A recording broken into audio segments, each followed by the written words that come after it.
জার্মানির এক নামকরা ব্যাংকে ব্যাংক ডাকাতির সময় ডাকাত দলের সর্দার বন্দুক উঁচিয়ে সবার উদ্দেশ্যে বলল, কেউ কোনো নড়াচড়া করবে না, টাকা গেলে যাবে সরকারের, জীবন গেলে কিন্তু যাবে তোমার, তাই চিন্তা ভাবনা করে তোমার পরবর্তী পদক্ষেপ ঠিক করো। এই কথা শোনার পর সবাই শান্ত এবং চুপচাপ হয়ে নিজের জীবন বাঁচানোর জন্য মাথা নিচু করে শুয়ে পড়েছিল। এই ব্যাপারটাকে বলে মাইন্ড চেঞ্জিং কনসেপ্ট। মানুষের ব্রেনকে আপনার সুবিধা অনুযায়ী অন্যদিকে কনভার্ট করে ফেলা। সবাই যখন শুয়ে পড়েছিল তখন এক সুন্দরী মহিলার অসাবধানতাবশত তার কাপড় পা থেকে কিছুটা উপরে উঠে গিয়েছিল। ডাকাত দলের সর্দার তার দিকে তাকিয়ে চিৎকার করে বলে উঠল, আপনার কাপড় ঠিক করুন, আমরা এখানে ব্যাংক ডাকাতি করতে এসেছি, রেপ করতে নয়। ইকোনমিক্স এর ভাষায় এই ব্যাপারটাকে বলে বিং প্রফেশনাল। আপনি যেটা করতে এসেছেন তাই করবেন, যতই প্রলোভন থাকুক অন্যদিকে মনোযোগ দেওয়া যাবে। যখন ডাকাতরা ডাকাতি করে তাদের আস্থানায় ফিরে এলো তখন এক ছোট ডাকাত, MBA পাস করা ডাকাত দলের সর্দার যে কিনা 5 পর্যন্ত পড়েছিল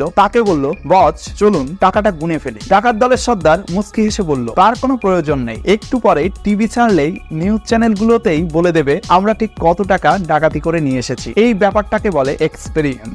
অভিজ্ঞতা যে গতানুগতিক সার্টিফিকেটের বাইরে যেও কাজ করতে পারে, ইহা তার একটি উৎকৃষ্ট প্রমাণ। ডাকাতরা চলে যাওয়ার সাথে সাথেই ব্যাংকের কর্মচারী ব্যাংকের ম্যানেজারের কাছে ছুটে এসে বলল, স্যার তাড়াতাড়ি চলুন, পুলিশকে ফোন করে দিই, এখনই ফোন দিলে ওরা বেশি দূর যেতে পারবে না, ওদেরকে ধরা যেতে পারে। ব্যাংক ম্যানেজার কর্মচারীকে থামিয়ে দিয়ে বলল, ওদেরকে আমাদের জন্যই এই 20 মিলিয়ন টাকা নিয়ে যেতে দেওয়া উচিত, তাহলে আমরা যে 70 মিলিয়ন টাকার গড়মিল করেছি তাই ডাকাতির ভিতর দিয়েই চালিয়ে দেওয়া যাবে। এই ব্যাপারটাকে বলে সুইম উইথ দ্য টাইড। নিজের বিপদকেও বুদ্ধি দিয়ে নিজের সুবিধা হিসেবে ব্যবহার করা। কিছু সময় পরেই টিভিতে রিপোর্ট আসলো, ব্যাংক ডাকাতিতে 100 মিলিয়ন টাকার ডাকাতি ঘটেছে। ডাকাতরা সেই রিপোর্টটি দেখে বারবার টাকা গুনে 20 মিলিয়নের বেশি পেলই না। ডাকাত দলের সর্দার রাগে ক্রুদ্ধ হয়ে বলল, শালা আমরা জীবনে ঝুঁকি নিয়ে এত কিছু ম্যানেজ করে মাত্র 20 মিলিয়ন টাকা নিলাম, আর ব্যাংক ম্যানেজার শুধুমাত্র এক কলমের খোঁচাতেই 80 মিলিয়ন টাকা সরিয়ে দিল। চোর ডাকাত না হয়ে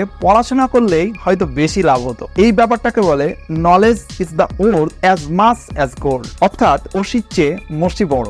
ব্যাংক ম্যানেজার হাসছে, কেননা তার লাভ 80 মিলিয়ন। 70 মিলিয়ন টাকার গড়মিল করেও সে আরো 10 মিলিয়ন টাকা নিজের পকেটে ঢুকিয়ে ফেলেছে। এই ব্যাপারটাকে বলে seizing the opportunity, daring to take risk, অর্থাৎ সুযোগ থাকলে তাকে কাজে লাগানো। তাহলে এই ডাকাতিতে লাভটা কার হলো? উত্তরের অপেক্ষায় রইলাম। অবশ্যই কমেন্ট বক্সে আপনার মূল্যবান মতামতটি লিখবেন। ভালো থাকবেন, নমস্কার।